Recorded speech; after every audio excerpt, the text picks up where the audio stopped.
इस सभागार में बैठे हुए सभी मित्रों और बच्चों, प्यारे बच्चों,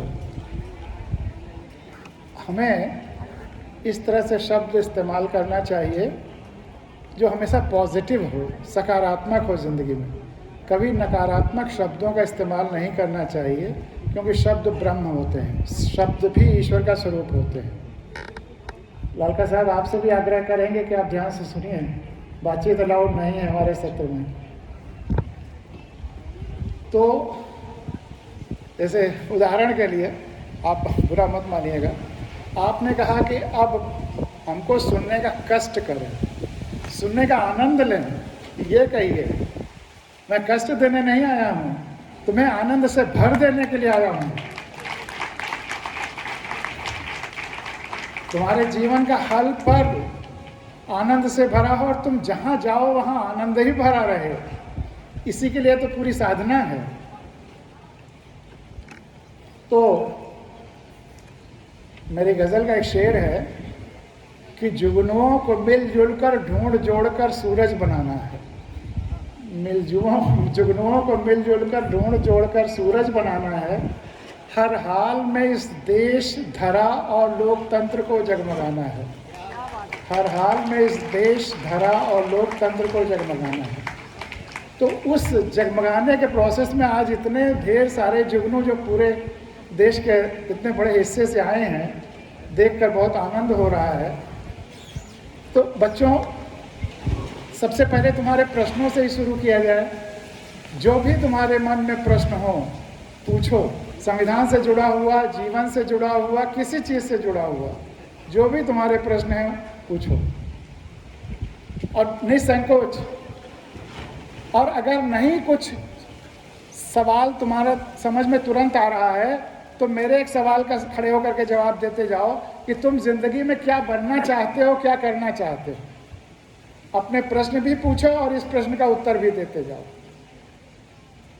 हर बच्चे को माइक दीजिए, वो बताए कि क्या बनना चाहता है।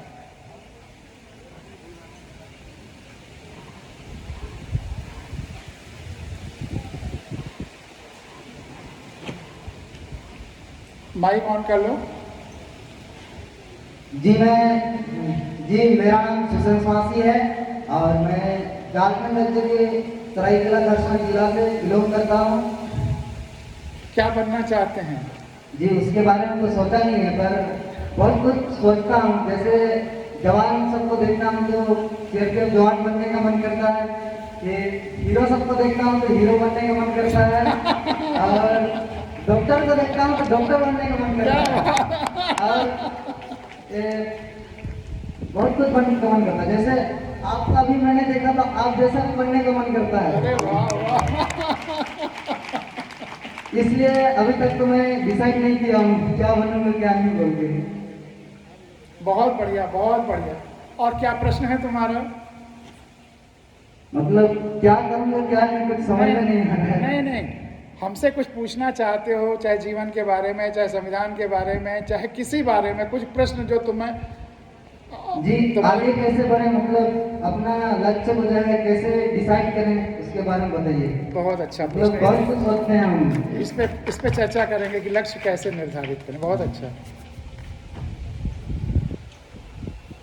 एक चीज़ मैं बता दूं कि सन 81 से मैं बच्चों के बीच में हर हफ्ते जा कर के इसी तरह से स्कूलों में, कॉलेजेस में, पूरे हिंदुस्तान में बच्चों से पूछता रहा हूं कि तुम क्या बनना चाहते हो, लेकिन तुमसे अच्छा उत्तर आज तक किसी ने नहीं दिया, इसलिए ताली बजाएंगे। लेकिन एक चीज़ और बता दें, ये मैं सवाल इसलिए भी पूछ रहा हूँ कि मेरे पास एक जादू है। तुम जो जो बनना चाहने के लिए बताओगे कि मैं ये बनना चाहता हूँ, वो बन जाओगे। मेरे पास एक जादू ऐसा है, वो जादू अभी तुमको करके दिखाऊंगा और बताऊंगा। इसलिए बहुत सोच समझ के बताना। बनना कुछ और चाहते हो, यहाँ कुछ और बोल दोगे तो कुछ और बन जाओगे। इसलिए ये सवाल बहुत गहराई से सोच के बताना। और जो तुम बनना चाहते हो आज बताओगे, अगर नहीं बन पाओगे तो मेरे ऊपर मुकदमा कर देना डैमेजेस का कि इन्होंने गलत बोला था। मैं तो इतना तुम गारंटी लेता हूँ, इसलिए उस गारंटी पे तुम बोलो कि तुम क्या बनना चाहते हो और बनोगे। तो और माइक और किसी को दीजिए। प्रश्न मैं नोट करते चलता हूँ, मैं प्रश्नों का उत्तर दूंगा। और बच्चा, माइक कहाँ है? माइक किसके पास है?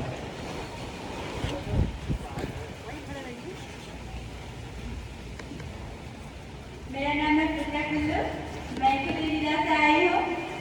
मेरा सपना है बचपन से पुलिस बनने का। Very good. जब कोई बच्चा अच्छा उत्तर बताए और जो लोगों से अलग हो तो जरूर ताली बजाओ, खूब ताली बजाओ।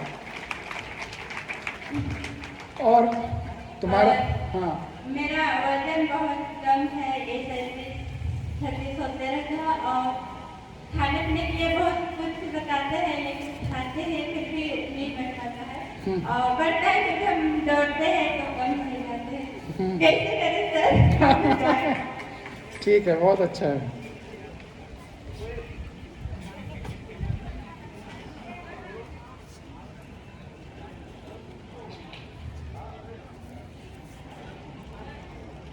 इधर इधर माइक दे दीजिए।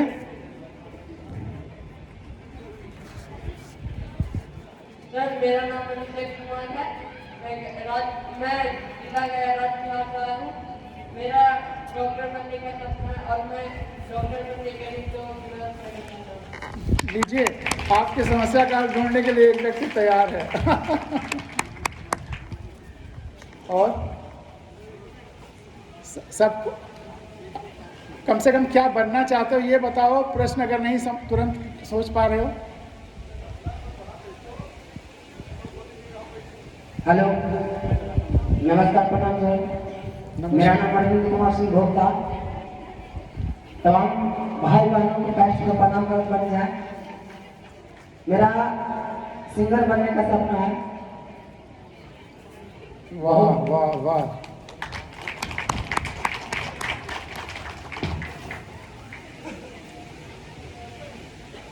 सर, एक नशा के बारे में गाना गाना चाहते हैं सर। वो बाद में, ये अभी इस सेशन में है। प्रश्न या आप क्या बनना चाहते हैं?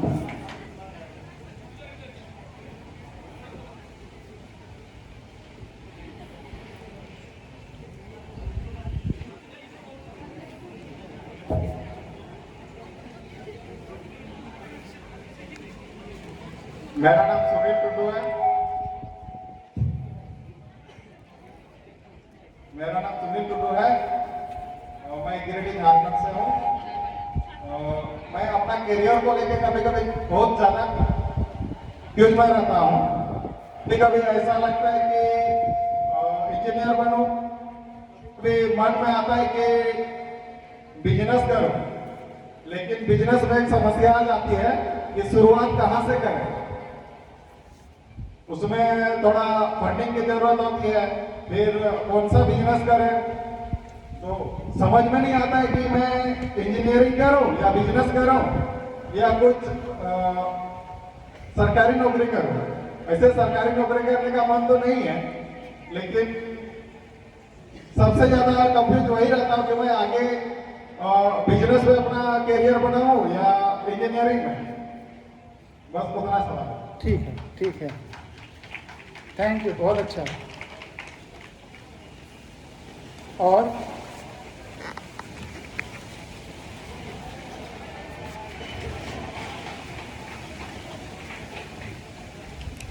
हेलो सर, मैं चंडीगढ़ से हूँ। मेरा नाम टीपू कुमार है।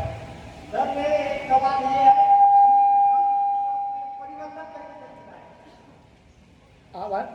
आवाज गूंज गई, फिर से सवाल पूछिए। सवाल ये है कि परिवर्तन कैसे लाएं? समाज में परिवर्तन कैसे लाएं? स्वयं में सर, हैं? स्वयं में। स्वयं में परिवर्तन कैसे लाएं? जी। ठीक है, बहुत अच्छा सवाल है।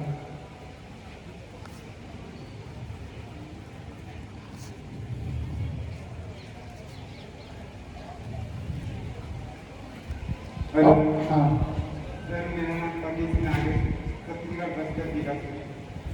सर मैं देशभक्त से बनना है? देशभक्त बनना चाहता हूँ।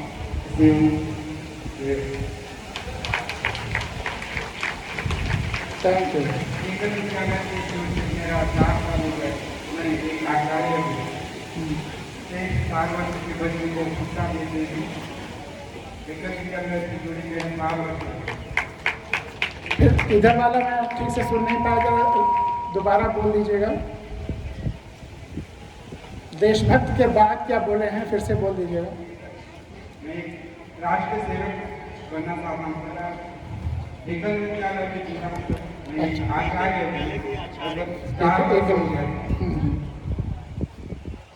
एकल विद्यालय के आचार्य हैं। ठीक है, थैंक यू।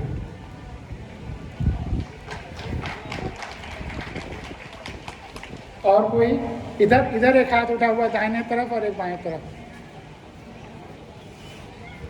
हेलो सर, मेरा नाम विकास है, मेरा नाम सर, मैं राष्ट्रपति बनना चाहती हूँ। सर क्या क्या करना चाहते हैं बताएंगे।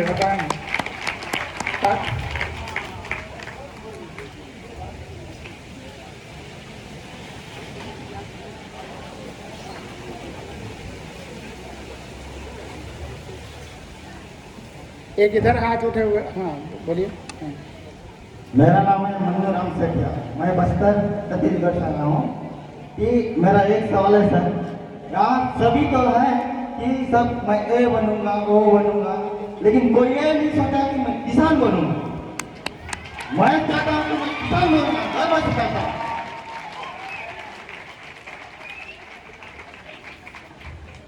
एक बार फिर ताली हो जाओ।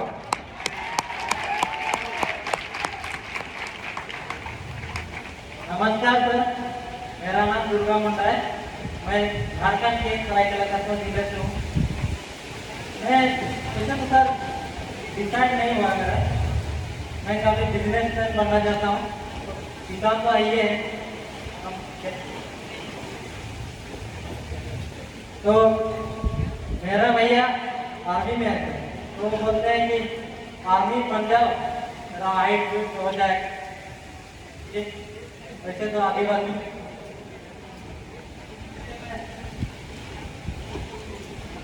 हेलो बोलो। इसके मैं आर्मी बनने का थैंक यू।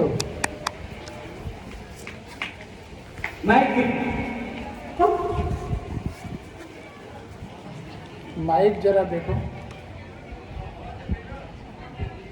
सर आपसे मेरा एक मोटिवेशनल चाहता हूँ। मैं एक नक्सली प्रभावित क्षेत्र से हूँ, स्पेशल बिहार और झारखंड के बॉर्डर के बीच से हूँ।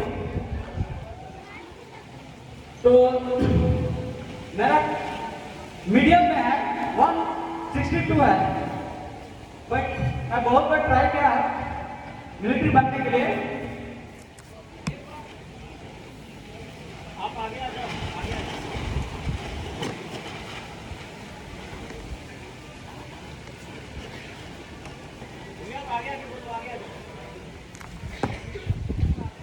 हेलो, हाँ अब आवाज आई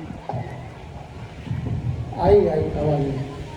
सर मैं झारखंड के गिरिडीह जिला से हूँ और मैं मेरा गाँव पूरा जंगल एरिया में है, बिहार और झारखंड बॉर्डर के बीच में है और ये स्पेशल नक्सली प्रभावित क्षेत्र से हूँ। बट मैं छोटा से ही खेलकूद में बहुत एक्टिव था। तो जैसे मैं 18 साल हुआ नहीं था तो बहुत करने का ही ट्राई किया था, लेकिन मेरा हार्ट प्रॉब्लम से एक दो बार रनिंग करके छट चुका हूँ सेंट्रल जॉब में। तो अभी मजबूर हो चुका हूँ कि ITI टेक्नीशियन करके भी लोकल में काम नहीं मिलता है। वैसे टेक्निकल इंजीनियर हूँ, काम मिलता है आउट ऑफ स्टेट, झारखंड में इतना कंपनी है नहीं। तो अभी मैं ग्रेजुएशन कर रहा हूँ, बट अभी मेरे उम्मीद भी नहीं है कि मैं किस चीज में सक्सेस होऊंगा। बस सबको मोटिवेशन चाहिए। लास्ट में तो मैं एक मेरा पिता फार्मर था, उसी लाइन में ही आना पड़ेगा नहीं तो। Thank you sir. Thank you.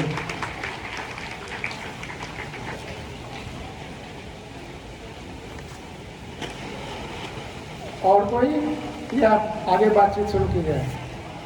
उधर उधर हाथ उठ रहे हैं एक आप।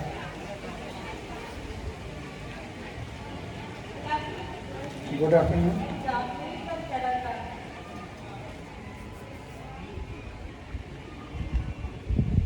I want to become a civil servant, but my parents not supported to me.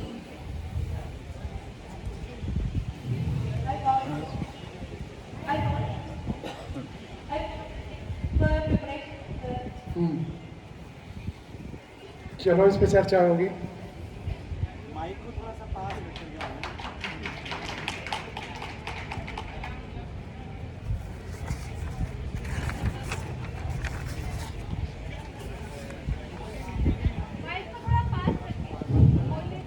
Good evening sir. Good evening. Telangana से बात कर रहे हैं सर। मैं टीचर बनने के लिए मन कर रहे हैं। Thank you, thank you. ताली बजाओ। टीचर, कम से कम पहली बार टीचर का। हाँ सर, मेरा गाँव वाले बहुत कम पढ़ने वाले हैं। मैं टीचर बनने के लिए मेरा गाँव वाले थोड़ा डेवलप करने की कोशिश कर रहे हैं। Good good. हाँ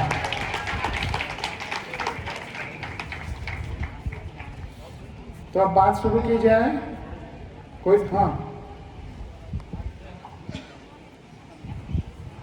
सर, मेरा नाम है जॉन बुद्धदीप। मैं जिला बीजापुर छत्तीसगढ़ ब्लॉक मोहम्मदपट्टनम से बिलोंग करता हूँ। मेरा ये क्वेश्चन है कि जैसे कि आप भी सिंगर बनना चाहते हैं, बहुत मेरा भी सिंगर बनना है और बहुत कुछ है, जो भी देखता हूँ बनने का मन करता है, लेकिन हम ना बहुत हमारा घर की आर्थिक कंडीशन का बहुत खराब रहता है, तो उस वजह से हम लोग कहीं कोचिंग सेंटर भी नहीं जा पाते। तो हम लोग कैसे आगे? Thank you.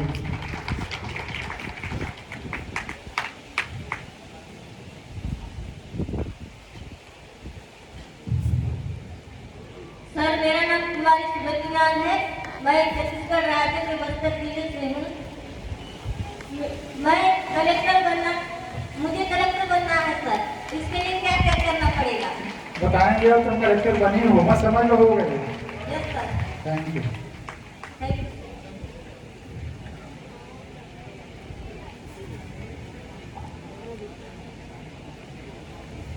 मेरा नाम बुद्धिनाथ है। छत्तीसगढ़ जिला बस्तर शराब से बस्तर जिला की सेवा सर, मेरा एक क्वेश्चन है कि मैं दौड़ में पे गोला पे हर खेल में इंटरेस्ट, लेकिन सर फिर भी आगे मैं क्या करती हूँ ये सोचती हूँ।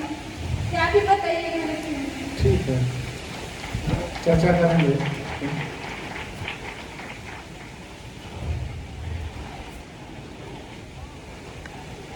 सर, मेरा नाम पूरा कुमारी है, जिला बिहार सर। करते हैं माइक थोड़ा। और ये देश को हम जानना चाहते हैं कि ताकि अपना गांव में भी जा करके कुछ कर सकते हैं, चाहे कर पाएंगे भी। यही मेरा उद्देश्य करने का है sir. Thank you, thank you.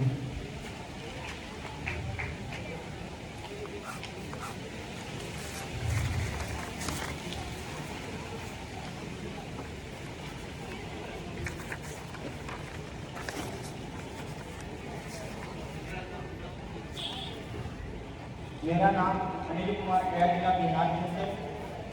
मेरा सपना है आर्मी बनना। मैं देश के लिए मेरा मन करता है अच्छा करें, तो देश के सबसे जान दे दूँ।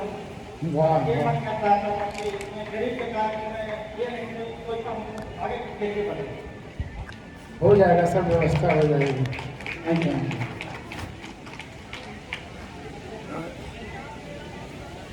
माइक।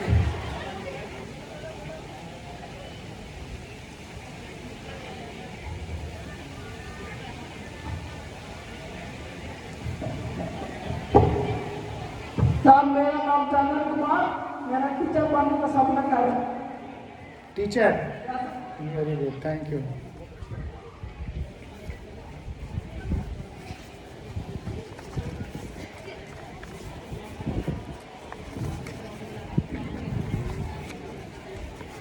मेरा नाम लक्ष्मी कुमार राज्य झारखंड जिला से बिलोंग करती हूँ और मेरा सपना ये है सर कि मैं एक कंपनी खोलना चाहती हूँ। हमारा उधर का महिलाएं सब जंगल जा जा करके लकड़ियाँ ले करके बाजार में बेचते हैं, अपना अपना परिवार चला रहे हैं। तो लोगों का ये देख करके हमको बहुत खराब लगता है, इसलिए मैं कंपनी खोलना चाहती हूँ और महिलाओं को वहाँ पर काम देना चाहती हूँ। गुड, वेरी गुड, तुम सफल होगी 100%। ये बहुत बड़ी कंपनी जो वहाँ के लोगों का विकास करेगी, ऐसा तुमसे होगा निश्चित। Thank you. चलो आगे बढ़ा जाए, संविधान पर आए।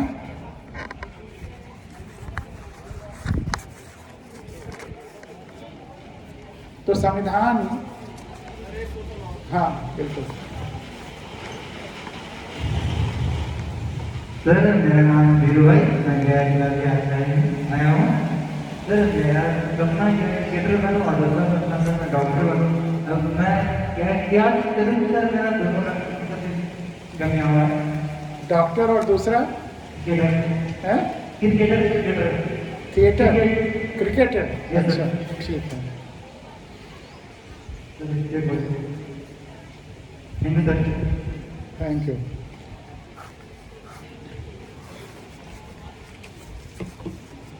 तो हम लोग संविधान की चर्चा कर रहे थे और उसमें पहला मूल कर्तव्य, भैया मीडिया के लोग अब ध्यान से अब सुनो।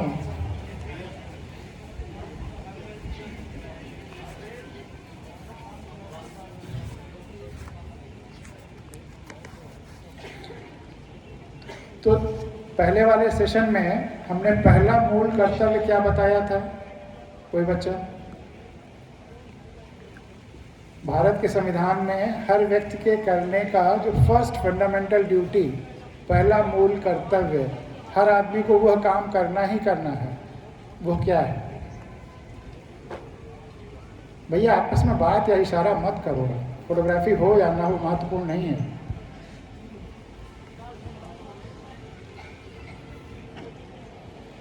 कोई बच्चा अभी जो सबसे पहले थोड़ी देर पहले बताया था कि फर्स्ट फंडामेंटल ड्यूटी क्या है, भारत के हर नागरिक को क्या करना है, हर सिटीजन को क्या करना है? कोई बच्चा? हमने बताया, हाँ।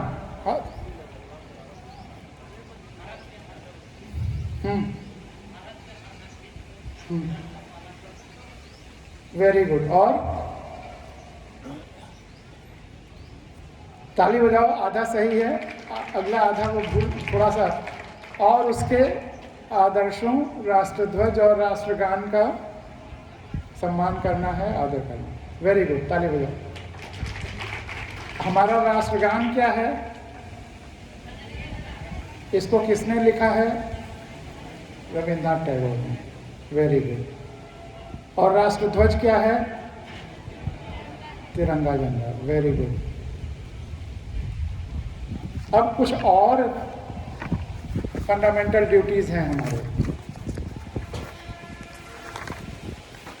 कोई बताएगा कि उसमें क्या क्या और है फंडामेंटल ड्यूटीज में? एक तो ये है कि राष्ट्र संविधान का आदर करना है, उसका सम्मान करना है और उसको जानना है।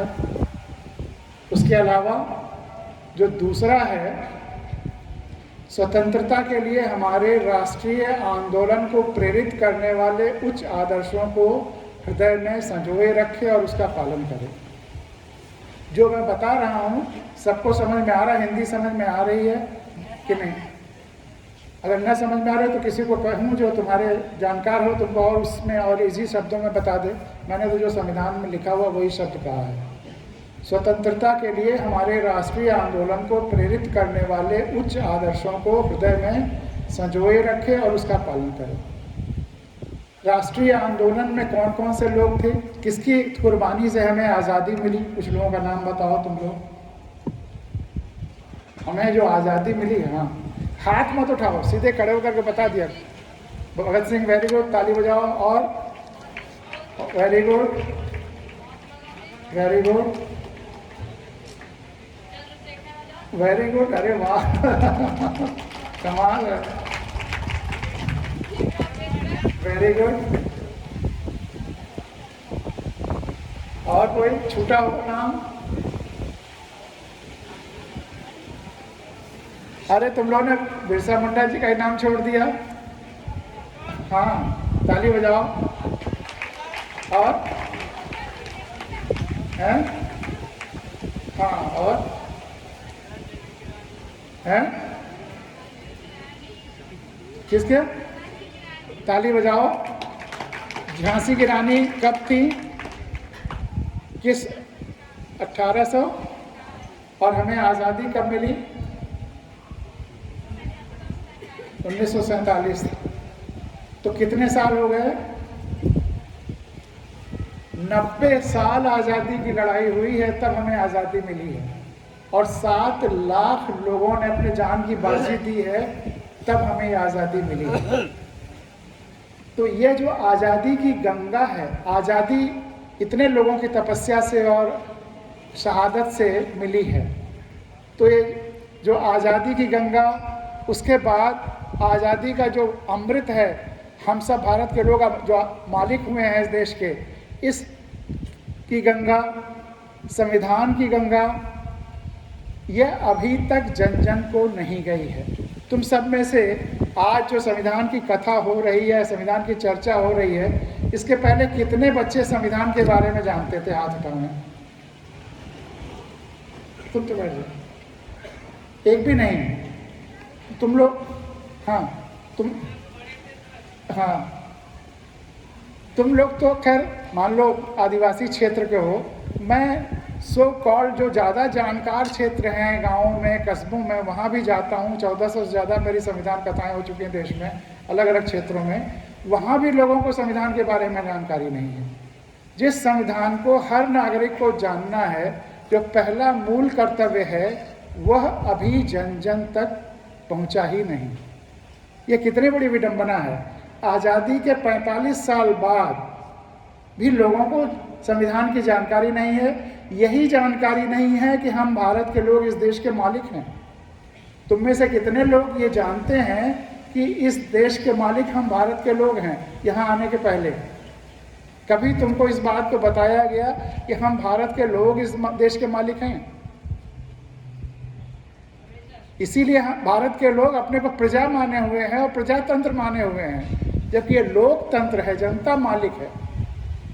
तो ये सबसे बड़ी ज़रूरत आज इस देश की है कि संविधान को जन जन तक ले जाया जाए, हर व्यक्ति को संविधान बताया जाए। ये जिन शहीदों के नाम, जिन स्वतंत्रता सेनानियों के नाम की तुम चर्चा कर रहे थे, भैया आप कैमरा वाले अपना यहाँ ला सकते हैं ताकि हमारे और बच्चों के बीच में आपका कैमरा ना है। तो जिन स्वतंत्रता के शहीदों और स्वतंत्रता सेनानियों के नाम तुम लोग बता रहे थे, उनके जो सपने थे, जो फांसी पे वो लोग झूल रहे थे, तो क्या सपने देख रहे होंगे? बच्चे पीछे मत देखो, आगे देखो। पीछे तो तुम जिंदगी भर देखोगे, मुझे 10-20 मिनट के बाद फिर नहीं देख पाओगे। जो मिल रहा है संविधान का अमृत, इसको ग्रहण कर लो, तुम्हारी ज़िंदगी बदल जाएगी। तुम लोगों ने जो सवाल पूछे हैं उसके उत्तर भी इसी में धीरे धीरे आएंगे, और जो नहीं आएंगे उसको अलग से चर्चा करेंगे। तो आज तुमको समझना है कि तुम इस देश के मालिक हो, प्रजा नहीं हो। और वो जो शहीद हुए हैं, उनके सपनों को पूरा करने की जिम्मेदारी तुम्हारी है। उन्होंने तुमको आज़ादी तो दे दी, लेकिन अच्छी व्यवस्था तुम्हारी हो, तुम मालिक हो, तुम अपने को प्रजा न समझो। हर बच्चे को अच्छी से अच्छी शिक्षा को मिले, हर व्यक्ति को अच्छे से अच्छा स्वास्थ्य मिले, हमारी प्रकृति और वनस्पतियाँ बनी रहें, जंगल बचे रहें, ज़मीन बचे रहें, और जितने जो तुम्हारे सपने हैं वो भी पूरे हों। अब ऐसी व्यवस्था लाने की जिम्मेदारी किसकी है? वो तो नहीं है। तो हमें उन्होंने आज़ादी दे दी, शक्ति दे दी, तो हमें अब उसको पूरा करना है। हमें लगातार मेहनत करनी है और अपनी शक्तियों का प्रयोग करना है। इसके लिए आगे जब हम लोग आखिरी इसके फंडामेंटल ड्यूटीज़ पे आएंगे, तो वहाँ जापान का एक किस्सा, सच्चा किस्सा बताऊंगा कि कैसे बच्चों ने वहाँ का देश और भविष्य बदल दिया जापान का, एटम बम गिरने के बाद। तो स्वतंत्रता के हमारे राष्ट्रीय आंदोलन को प्रेरित करने वाले उच्च आदर्श क्या हैं? वो जो शहीदों के सपने हैं, उनको हमको हृदय में संजोए रखना है। उनके जो कुर्बानी से आज़ादी की गंगा, संविधान की गंगा, लोकतंत्र की गंगा उतरी जमीन पे देश में, वह जन जन तक अगर नहीं गई तो हम सबको मिल करके ही हर भारत के नागरिक को स्वतंत्रता, इस आज़ादी की गंगा को ले जाना है, भगीरथ की तरह से तपस्या करके। अगर मान लो 1 साल बाद फिर हम लोग किसी कहीं पे मिले और तुमसे पूछें कि तुमने कितने लोगों को संविधान को बताया, तो तुम कितना अपना टारगेट रखते हो कि या उद्देश्य रखते हो कि अगले 1 साल में तुम जाकर के अपने क्षेत्रों में सभी को संविधान के बारे में बताओगे? तुम लोग फ़ोन का इस्तेमाल करते हो, व्हाट्सएप का इस्तेमाल करते हो, तो संविधान की वैसे तो नेट से तुम संविधान डाउनलोड कर सकते हो, उसका अवेलेबल है टेक्स्ट, या सरल शब्दों में हमारी जो किताब है संविधान कथा की, ये मैं PDF को यहाँ आप लोगों को भेज दूँगा। आप सब बच्चे इसे ले सकते हैं, आपके पास सबका PDF होगा। जिस जिस क्षेत्र में हो संविधान के बारे में बताओ। अगर संविधान जान जाओगे तो जीवन में ज़बरदस्त परिवर्तन आ जाएगा, और तुम्हारे ही जीवन में नहीं, तुम्हारे आसपास के लोगों के क्षेत्र के जीवन में और क्षेत्र बदल जाएगा। अभी मैं उसकी कई कहानियाँ सुनाऊंगी कि कैसे क्षेत्र बदल जाते हैं संविधान जानने से। तो दूसरा यह है कि हम जो आज़ादी के हमारे शहीद हैं उनके सपनों को पूरा करने के लिए हमेशा तत्पर रहें और जागरूक रहें। तीसरा है भारत की एकता, प्रभुता और अखंडता की रक्षा करें और उसे अक्षुण्ण रखें। भारत की एकता और अखंडता की रक्षा करें और अक्षुण्ण रखें। अगला, देश की रक्षा करें और आह्वान किए जाने पर राष्ट्र की सेवा करें। देश की रक्षा करें और आह्वान किए जाने पर राष्ट्र की सेवा करें। जो सैनिक हैं वह रक्षा कर रहे हैं, जो और लोग हैं पुलिस या सेवा में या राष्ट्र की सेवा में या देश की सेवा में या स्टेट्स की सेवा में, वो भी सेवा कर रहे हैं। लेकिन जो भी अपना काम ठीक तरीके से कर रहा है जिससे देश के लोग खुशहाल हैं, वह सब देश की सेवा कर रहे हैं। किसान भी देश की सेवा कर रहे हैं, वनवासी भी देश की सेवा कर रहे हैं, व्यापारी भी देश की सेवा कर रहे हैं। जो भी सही तरीके से अपना काम कर रहे हैं, जो शिक्षक हैं वह अपना सेवा कर रहे हैं। सभी जो अपना दायित्व निभा रहे हैं देश के लिए, वह देश की सेवा कर रहे हैं। फिर संविधान यह भी कहता है, आजकल तमाम सोशल मीडिया पे उल्टे सीधे बांटने वाले तमाम सारी चीज़ें भेजी जाती, फॉरवर्ड की जाती, मैसेजेज आते हैं। संविधान कहता है कि भारत के सभी लोगों में समरसता और समान भ्रातृत्व की भावना का निर्माण करें, जो धर्म, भाषा और प्रदेश या वर्ग पर आधारित सभी बंटवारों या भेदभाव से परे हो। सभी मीडिया का कर्तव्य है, सभी लोगों का कर्तव्य है एक दूसरे में भाईचारा बनाए रखने वाले ही मैसेजेस भेजें या करें या काम करें। सब में समरसता बनाए रखें, सब में प्यार बना रहे, न कि लड़ाई झगड़े में। अगला है हमारी सामाजिक संस्कृति की गौरवशाली परंपरा का महत्व समझे और उसका परिरक्षण करें। अगला है जो तुमसे रिलेटेड है, सीधे सीधे प्राकृतिक पर्यावरण की, जिसके अंतर्गत वन, झील, नदी और वन्य जीव हैं। वनों की रक्षा करना हर व्यक्ति का कर्तव्य है, फंडामेंटल ड्यूटी है। प्राकृतिक पर्यावरण की, जिसके अंदर वन, झील, नदी और वन्य जीव हैं, रक्षा करें और उसका संवर्धन करें तथा प्राणी मात्र पर दया करें। प्राणी मात्र पर दया करें, यह संविधान है। कोई अच्छी हंसने की बात है तो आप बताओ, सभी लोग हंसें। तुम लोग कोई अच्छा जोक किसी ने सुनाया हो यहाँ पे? क्योंकि तो तुम्हारे भले की बात है कि वन की रक्षा करना यह तुम्हारा ही नहीं, हर नागरिक का कर्तव्य है। इस पर कुछ हंसने की बात हो तो बताओ। सभी लोग, हमने कहा ना आनंद के लिए प्रोग्राम हो रहा है, तो कुछ आनंद की बात इधर हो रही है तो बताओ। वैज्ञानिक दृष्टिकोण, मानववाद और ज्ञानार्जन तथा सुधार की भावना का विकास करें।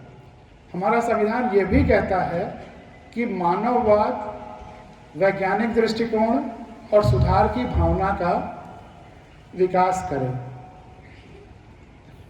इधर बच्चे बहुत हंस रहे हैं, क्या हो रहा है? कुछ हाँ जादू हो रहा है।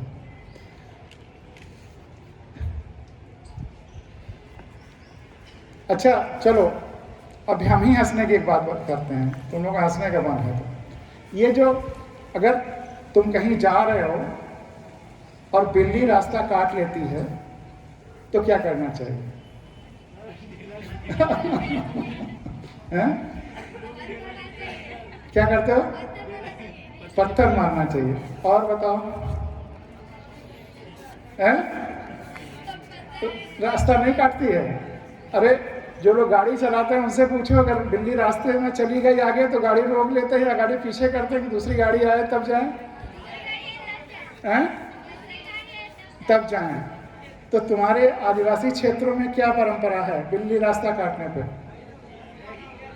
हैं? रुक जाना है ना। ढेला फेंकना तो तुम अपने मन से कह रहे हो, परंपरा में नहीं है। वैसे तो ढेला तो किसी पे, कुत्ते पे, बिल्ली पे किसी पे फेंक सकते हो। और कोई परंपरा?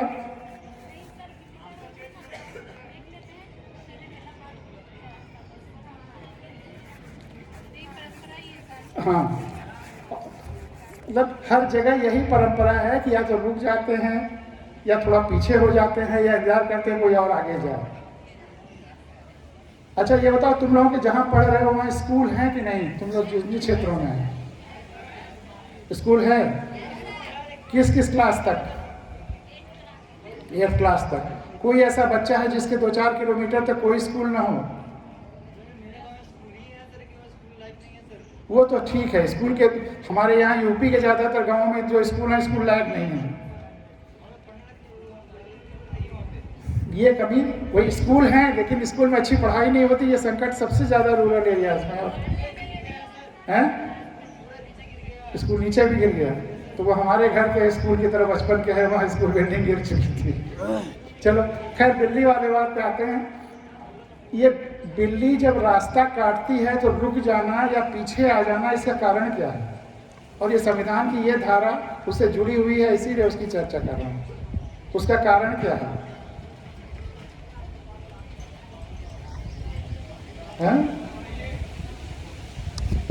उसका कारण ये है, अब आजकल तो जंगलों में या जहाँ तुम लोग रहते हो उन एरियाज में जंगली जानवरों का खतरा बहुत कम हो गया है।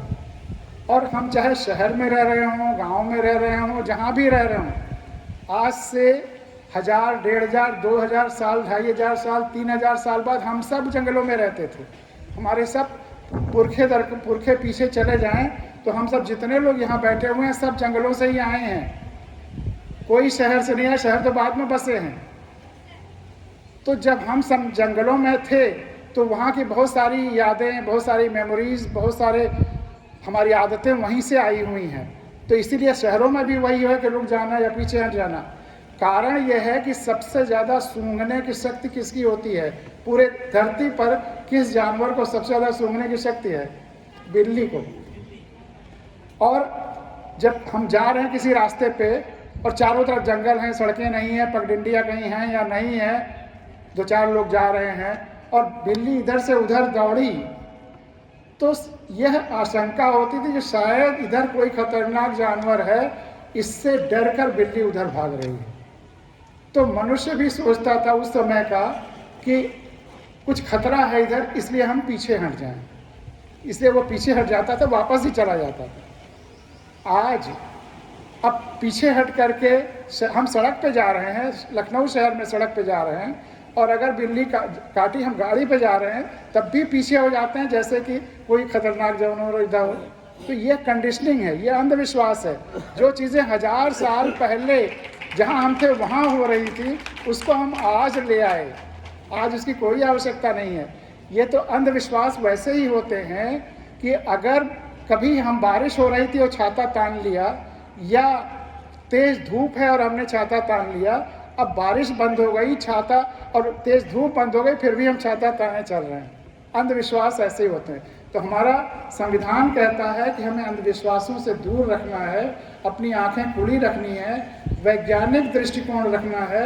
और वैज्ञानिक दृष्टिकोण क्या होता है?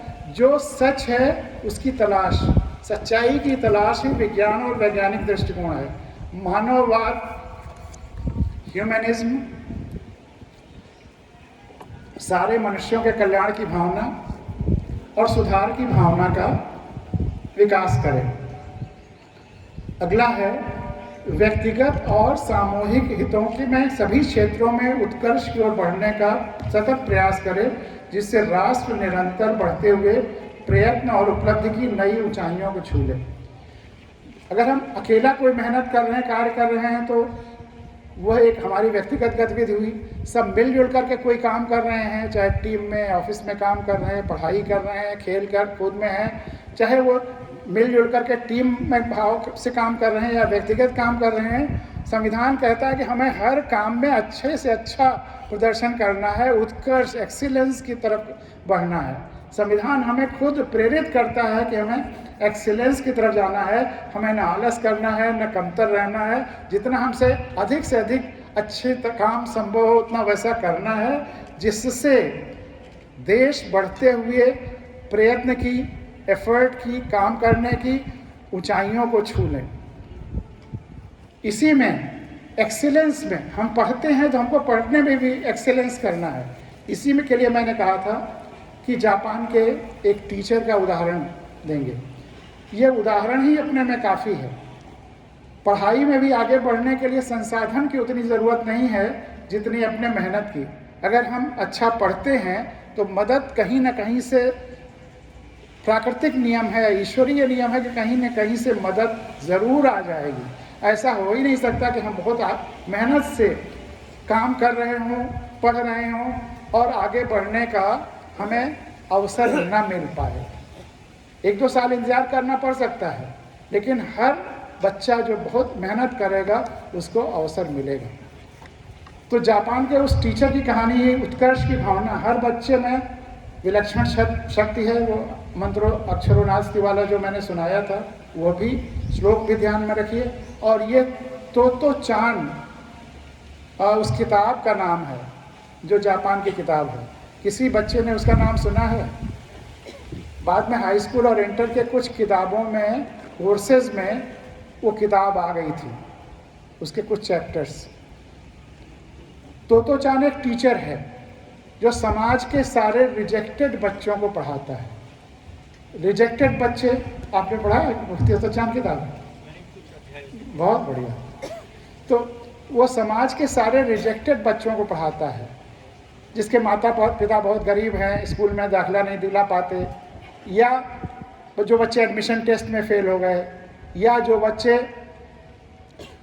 शैतानियों की वजह से दूसरे स्कूलों से निकाल दिए गए, या जो बच्चे, ऐसी ही एक लड़की उस टीचर की, उसी ने उनकी बायोग्राफी लिखी है, जीवनी लिखी है, जीवन की कथा लिखी है, या जो बच्चे विकलांग हैं, हैंडीकैप्ड है। इस तरह से सारे रिजेक्टेड बच्चों को वो टीचर पढ़ाता है। लेकिन सच्चाई ये है, हिंदू दुनिया की सभी भाषाओं में वो किताब है।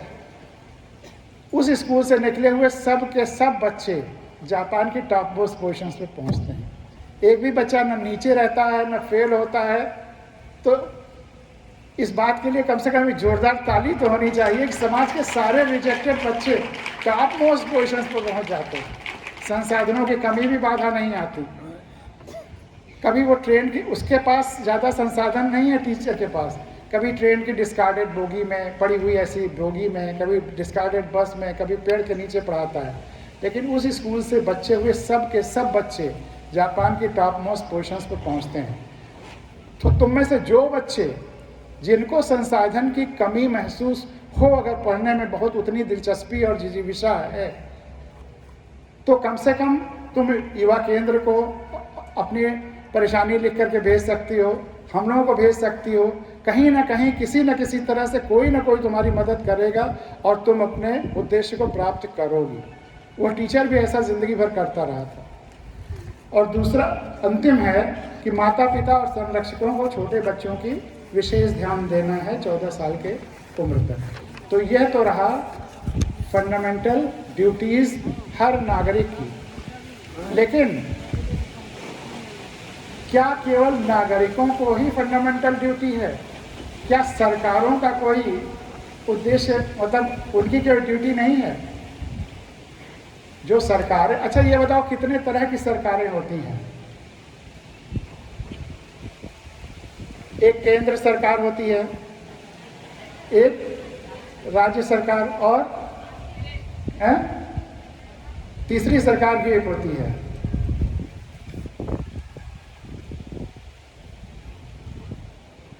हाँ बताओ। राष्ट्रीय तो केंद्र सरकार, वही राष्ट्रीय सरकार हो गई। तीसरी सरकार भी एक है, तीसरे लेवल की सरकार, गांव पंचायत, नगर निकाय शहरों का, और तुम्हारे यहाँ भी वनवासी क्षेत्रों में भी पंचायतें होती होंगी, तो वो तीसरे स्तर की सरकार।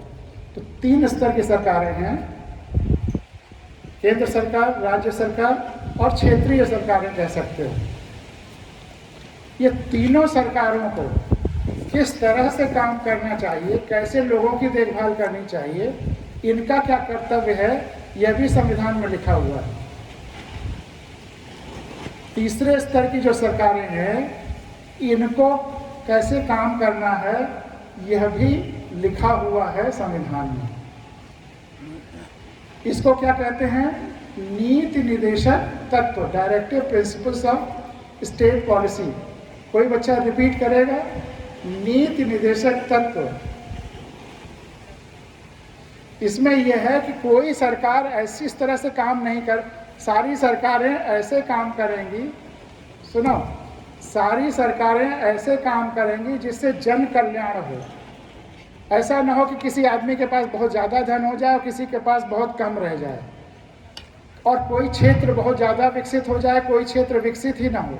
ये सरकारों का काम है कि चाहे क्षेत्रों का विकास हो, इनकम हो, या किसी मामले में सब लगभग बराबर हों। तो यह भी मतलब जैसे इंडिविजुअल्स की ड्यूटी दी गई है, वैसे सरकारों की भी ड्यूटी दी गई है कि उन्हें इस तरह से काम करना है। और वो फंडामेंटल ड्यूटीज़ में वनों के लिए और वनवासियों के लिए भी 2 प्रोविजंस हैं। वो प्रोविजंस मैं तुमको पढ़ के सुनाता हूँ। वनवासियों के लिए भी संविधान में बहुत सोचा गया है कि वन, ऐसा ना हो कि लोग वनों को हड़प लें। इसके लिए भी धाराएं बनाई गई हैं कि वनों के क्षेत्र को सरकारें इधर उधर नहीं बांट सकती हैं, इंडस्ट्रीज़ के लिए नहीं दे सकती हैं, शहरों में नहीं शामिल कर सकती हैं, या गाँवों में नहीं शामिल कर सकती हैं। तो directive principles of state policy में उनको यह बताया गया है वनों के लिए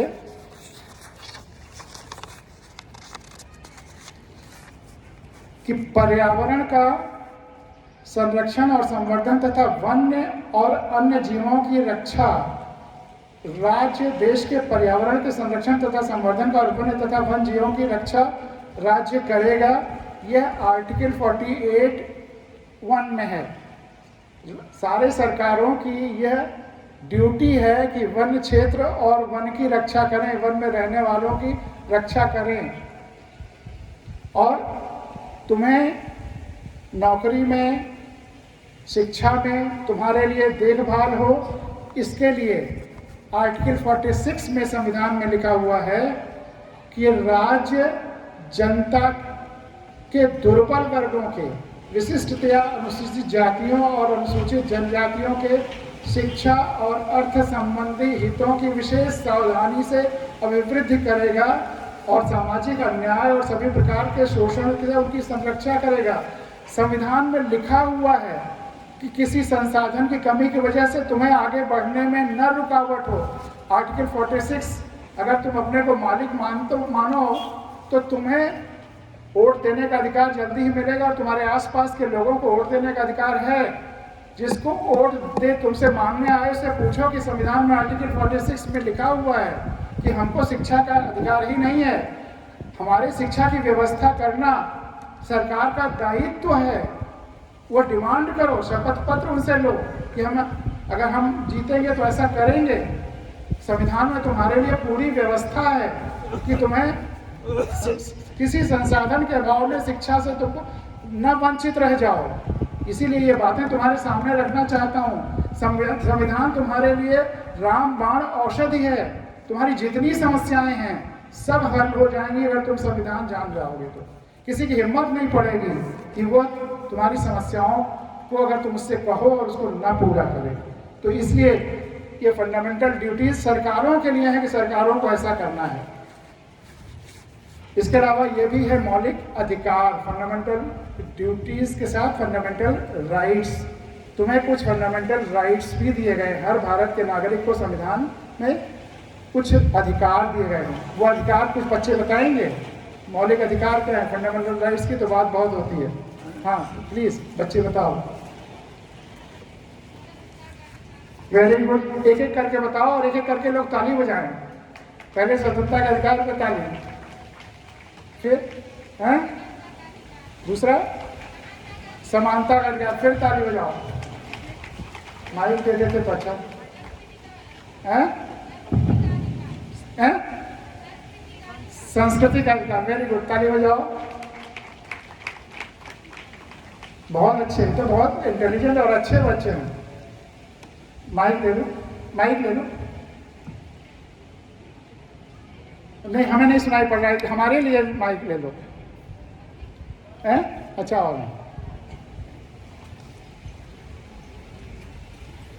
हेलो हेलो, शायद वो चला गया हैं? जनरेटर है या आ गया? हाँ दे दीजिए, आ गया आ गया। हेलो हेलो, हाँ हाँ स्वतंत्रता का अधिकार, वेरी गुड, समानता का अधिकार, हाँ, संस्कृति का अधिकार, शिक्षा का अधिकार। शिक्षा का अलग से नहीं है, उसी में शिक्षा संस्कृति सब एक साथ है।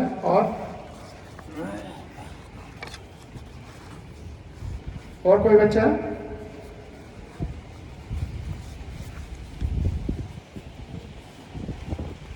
गुड इवनिंग सर, मेरा नाम सुगंधिका है, मैं छत्तीसगढ़ राज्य के बस्तर। Very good. पहला है स्वतंत्रता का अधिकार, ठीक है, समानता का अधिकार, हाँ धार्मिक स्वतंत्रता का अधिकार, हाँ, शोषण के विरुद्ध अधिकार, हैं? शोषण के विरुद्ध, शोषण, शोषण के विरुद्ध अधिकार, शोषण के विरुद्ध अधिकार। उसमें क्या क्या आएगा शोषण के विरुद्ध में?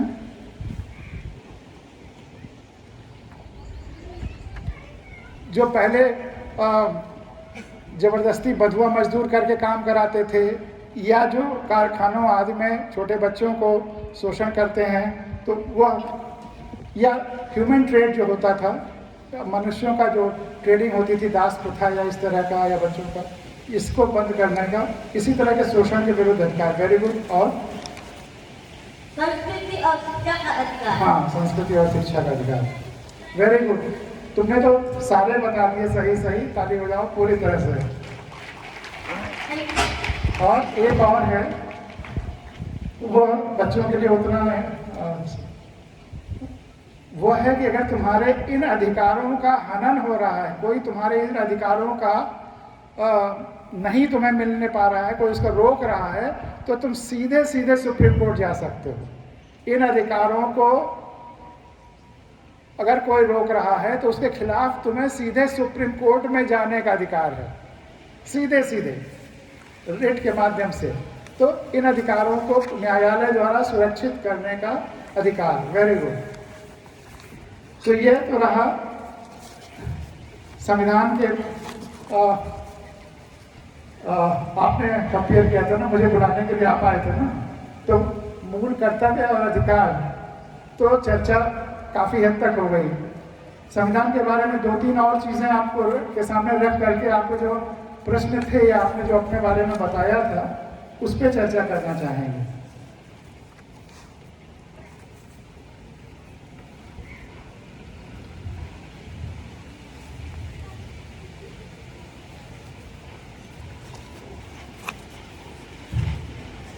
जैसे तमाम सारे कोड्स होते हैं या तो तमाम सारे कानून संविधान के लागू होने के बाद बने हैं, तो उनसे तुम जो तुम्हारे आदिवासी क्षेत्र के जितने भी कानून हैं उनको आर्टिकल 371A, 371B, 371C और 370F के द्वारा तुम्हारे जितने वहाँ के सोशल कानून हैं, वहाँ के जो नियम कानून हैं लॉ एंड ऑर्डर के लिए, परिवारों में वहाँ संपत्ति के विभाजन की और पास होने की जो व्यवस्थाएं हैं, उनको संविधान ने सुरक्षित कर दिया है कि भारत का कोई और कानून वहाँ नहीं लागू होगा।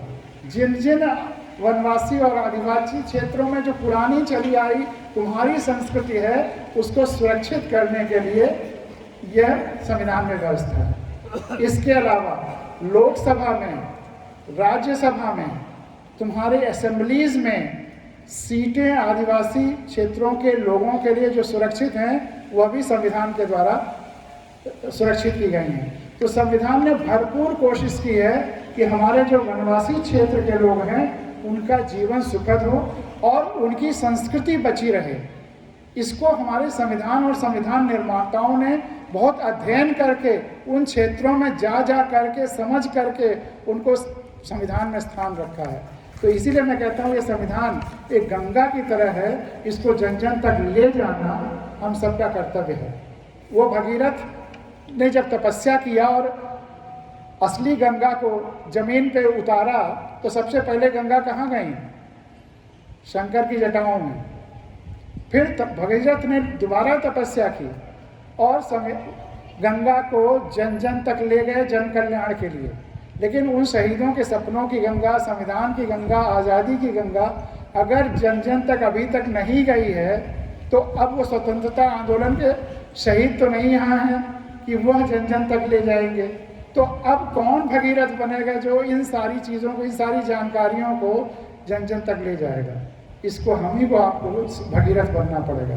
तो तुम सब प्रतिज्ञा करो कि अगले 1 साल में कितने लोगों को संविधान के बारे में बताओगी या बताओगे? कितने लोगों को? कोई बच्चा?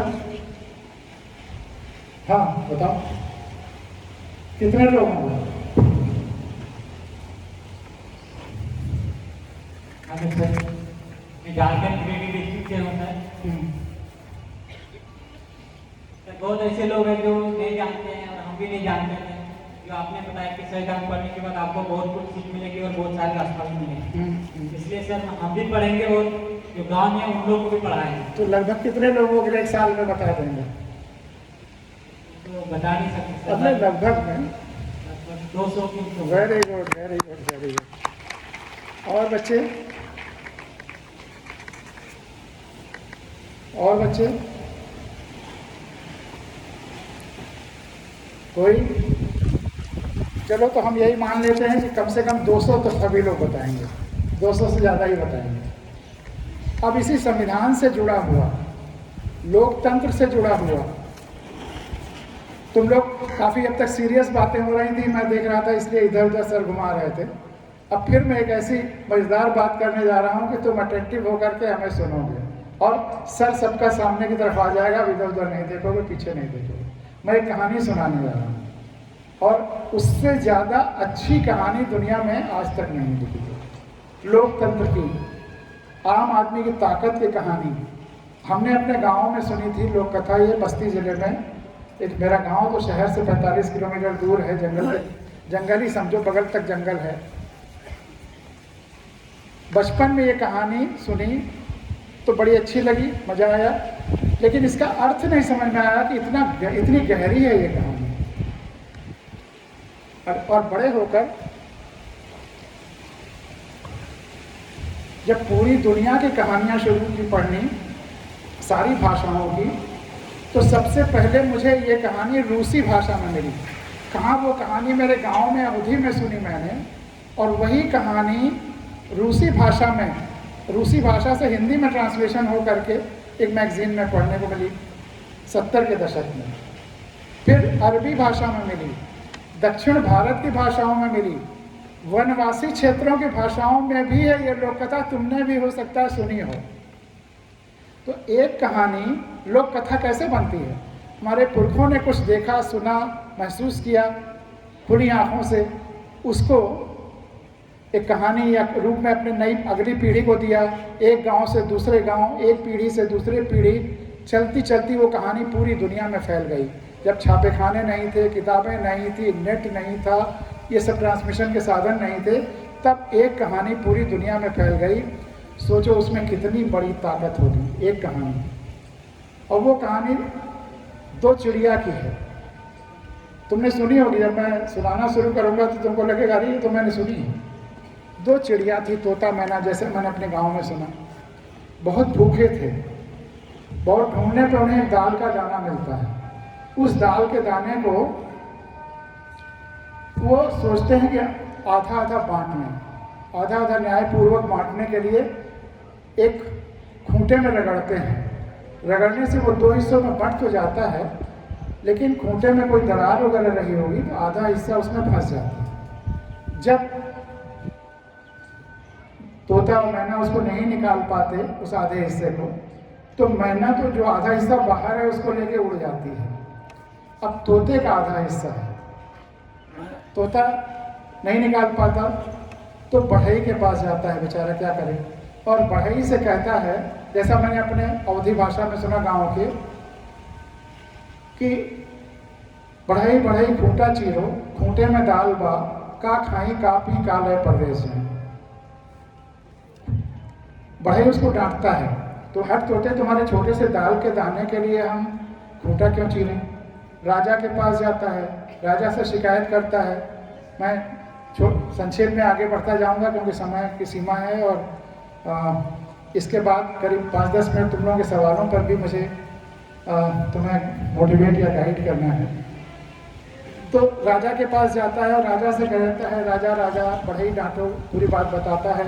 राजा भी डांटता है, तुम्हारे छोटे से दाल के दाने के लिए बढ़ई क्यों डांटे। रानी के पास जाता है, रानी रानी राजा छोड़ो राजा ना, पूरी बात कहता है। रानी भी डांटती है, तुम्हारे छोटे से दाल के दाने के लिए हम राजा क्यों छोड़ें। सांप के पास जाता है, सांप सांप रानी डसो, सांप भी डांटता है। लाठी के पास जाता है, लाठी लाठी सांप मारो, लाठी भी डांटता है। आग के पास जाता है, आग आग लाठी जलाओ, आग भी डांटता है।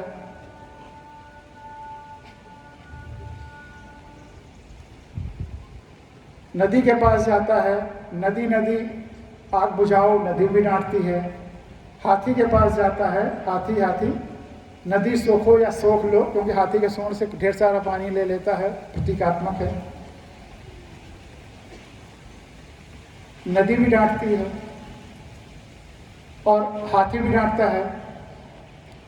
तब वो रोता, सबसे निराश हो गया, सारे बड़े बड़े एलिमेंट जिनके पास वो जा सकता था, अब वो रोता हुआ जा रहा है और उसका रोना एक चींटी सुनती है और चींटी आकर उससे उसके रोने का कारण पूछती है। तब तोता जब सारी बात बताता है तो चींटी कहती है, चलो मेरे वश में जितना है उतना मैं करूँगी। और चींटी के वश में क्या है, रेंगना। तो वो धीरे धीरे हाथी के सूंड में घुस करके रेंगने लगती है। तब हाथी कहता है, जैसा हमने अपने गांव की भाषा में अवधी में सुना, कि सूंड में घुसो उसो मत कोई, हम तो नदी सोखब लोग। और जब हाथी नदी सोखने जाता है तो पूरा सिस्टम जो काम नहीं कर रहा था उलट जाता है। हाथी जब नदी सोखने जाता है तो नदी आग बुझाने को तैयार हो जाती है, आग लाठी जलाने को तैयार हो जाता है, लाठी सांप मारने को तैयार हो जाता है, सांप रानी डसने को तैयार हो जाता है, रानी राजा छोड़ने को तैयार हो जाती है और राजा बढ़ई डांटने को तैयार हो जाता है। इस तरह से उसका दाल का दाना मिल जाता है और जो पूरा सिस्टम अक्रियाशील था वो क्रियाशील हो जाता है। तो इस कहानी में बताओ सबसे ताकतवर कौन है? चींटी। जोर से बोलो। जब मैं प्राइमरी स्कूल में छोटे बच्चों को ये कहानी सुनाता हूँ तो इतने जोर से दर्जा 3-4 साल वाले छोटी गोल वाले बोलते हैं चींटी जोर से, तो हौसला बुलंद होता है। तो सबसे ताकतवर कौन है? चींटी। गुड। और चींटी अपने किस गुण के कारण ताकतवर है? राजा, रानी, सांप, खुद राजा है, इतने सारे बड़े बड़े एलिमेंट्स हैं, इनमें कौन सा ऐसा गुण नहीं था जो केवल चींटी में है जिसकी वजह से वो सबसे ताकतवर हो गई? कुछ ना कुछ तो है ना। तुमको भी वो गुण पहचानना है, तभी तुम सबसे ताकतवर होगे और तुम्हारे सपने तभी तो पूरे होंगे।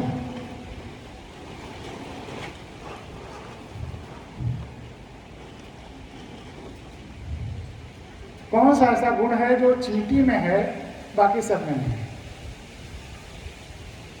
सबसे महत्वपूर्ण, जिंदगी का सबसे महत्वपूर्ण प्रश्न यही है और इसीलिए दुनिया की सबसे बड़ी कहानी है। खुल करके बताओ, गलत सही का मत सोचो, बोलो किससे यूनिटी हो? तो बेचारी अकेली कर रही थी और यूनिटी के लिए तो दो होना चाहिए ना।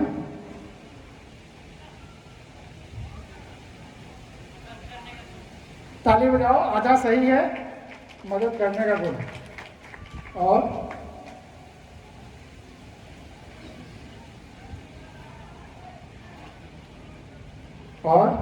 और प्रिसाइज।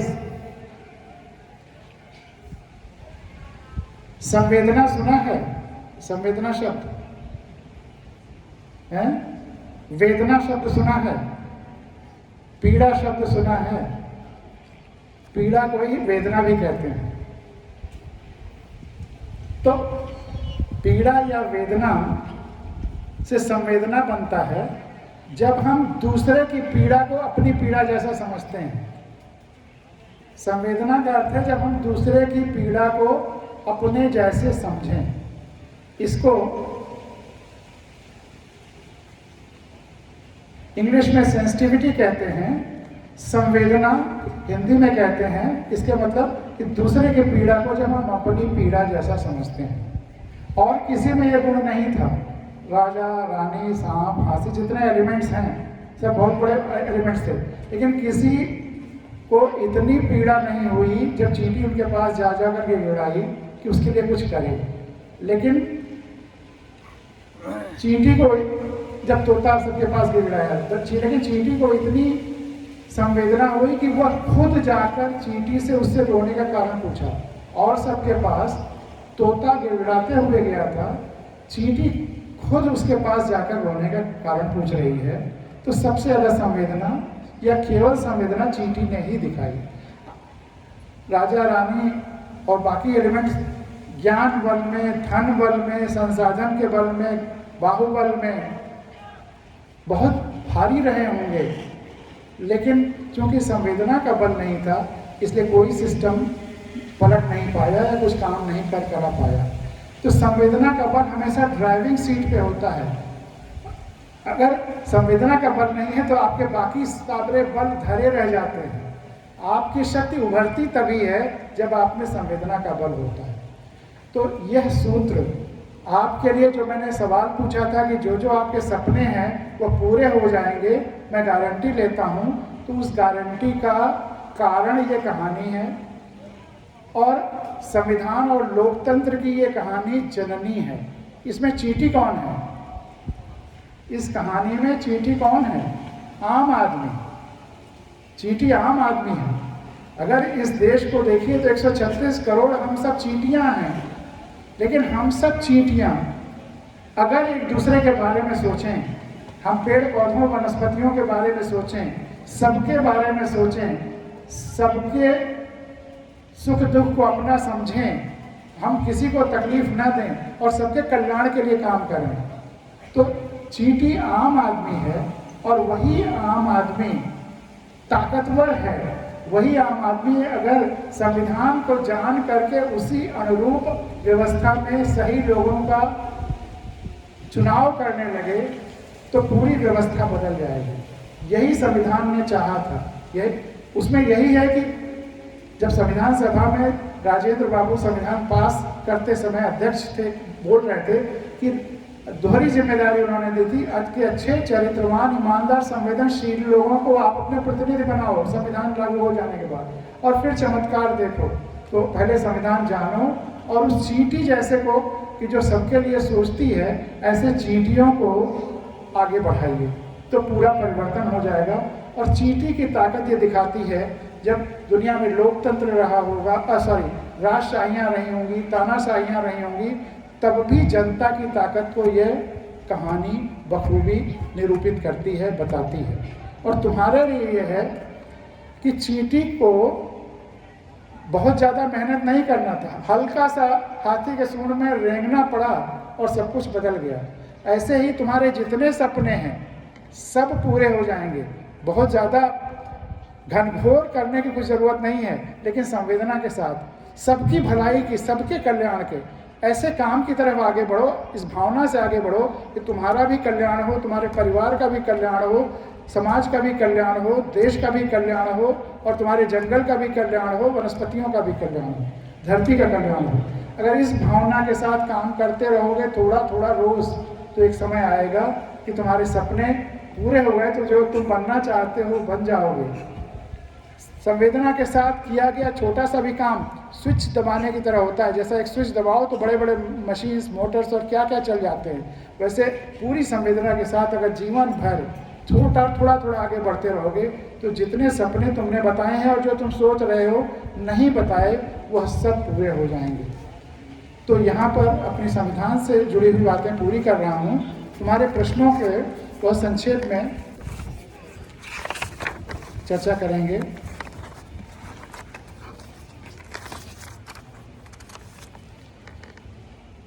दो तीन बच्चों ने ये कहा कि लक्ष्य कैसे निर्धारित करें, बहुत महत्वपूर्ण प्रश्न है। मेरे सामने भी था कि लक्ष्य कैसे निर्धारित करें, तो मैंने इसका बड़ा एक सरल उपाय सोचा और उससे रास्ता निकलता चला गया। डायरियाँ लिखना शुरू कर दो तुम लोग। मैं दर्जा 6 से डायरियाँ लिख रहा हूँ। उन्हीं डायरियों ने मेरे जो भी अल्टरनेटिव्स थे उसमें कौन ज़्यादा बेहतर है मेरे लिए, वो स्पष्ट कर दिया। सारी बातें लिखो, डायरियाँ लिखना शुरू करो और बेहिचक लिखो, कोशिश करो रोज़ लिखो, अपनी सारी भावनाएं लिखो, तो तुम अपने ही नहीं दूसरे लोगों को भी गाइड कर सकोगे। तो डायरी लिखना तुम्हारे जीवन में चमत्कारिक परिवर्तन लाएगा। एक चीज़ और, तुम्हें अपने उद्देश्य अगर पूरे करने हैं तो जब बस 2 मिनट 3 मिनट, जब कोई परीक्षा तुम्हारे करीब आए, परीक्षा की तैयारी करनी हो, उसके कुछ दिन पहले अगर तुम अपनी डायरियों में लिखना शुरू कर दो, साल 2 साल पहले, कि मुझे इस परीक्षा में टॉप करना है, चाहे वो डॉक्टरी की परीक्षा हो, इंजीनियरिंग की परीक्षा हो, आर्मी की परीक्षा हो, टीचिंग की परीक्षा हो, जो भी हाई स्कूल इंटर की परीक्षाएं हों, अगर परीक्षाओं के 1-2 महीने पहले से रोज़ अगर अपनी डायरी में तुम लिखो कि मुझे इस स्कूल में टॉप करना है, तो तुम टॉप भले ना करो, विदिन 10 जरूर आओगे। कलाम साहब का सुना होगा कि वो अपने जब हाई स्कूल इंटर में थे तो अपनी दीवारों पे लिखे रहते थे कि not failure but low aim is crime. Fail होने से ये गुनाह नहीं है, लेकिन अपना उद्देश्य ही छोटा रखना गुनाह है। मैं गवाह हूँ, मैं डायरियों में चाहे हाई स्कूल हो, चाहे इंटर हो, चाहे सिविल सर्विसेज हो, हर इम्तहान के पहले लिखता था, 1 साल पहले से 2 साल पहले से, मुझे इसमें टॉप करना है, और हर जगह मेरी पोजीशन आई विदिन 10। तो ये डायरी लिखना तुम्हारे लिए सफलता का सबसे बड़ा सूत्र होने जा रहा है।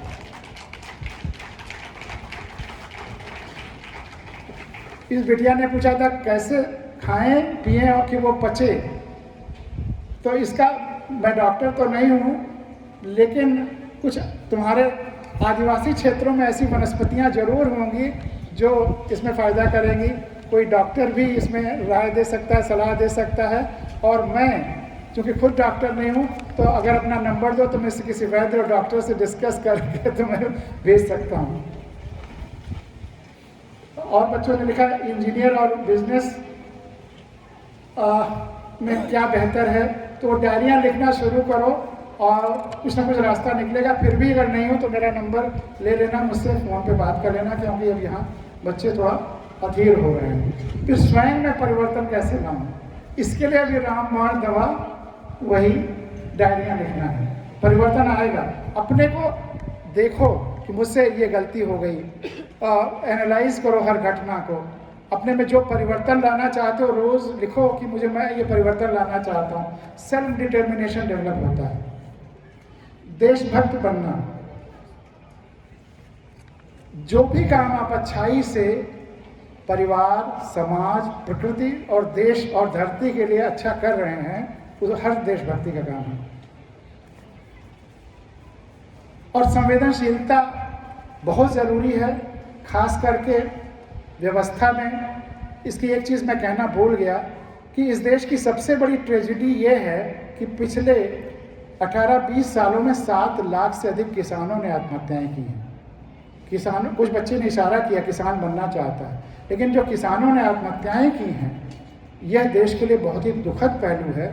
और वन के लोग और किसान एक दूसरे से जुड़े हुए हैं, तो जाहिर सी बात है कि अगर किसानों की आत्महत्याएं हो रही हैं तो कष्ट सबसे ज़्यादा वनवासियों को ही होगा। तो किसानों की आत्महत्याएं रोकने के लिए भी ज़रूरी है कि उस चींटी वाली जैसे हमारे प्रतिनिधि हों जो व्यवस्था को सही दिशा में ले जाएं, संवेदनशील बनाएं। एक बेटी ने कहा कि राष्ट्रपति बनना चाहती हूँ। बड़ी खुशी हुई।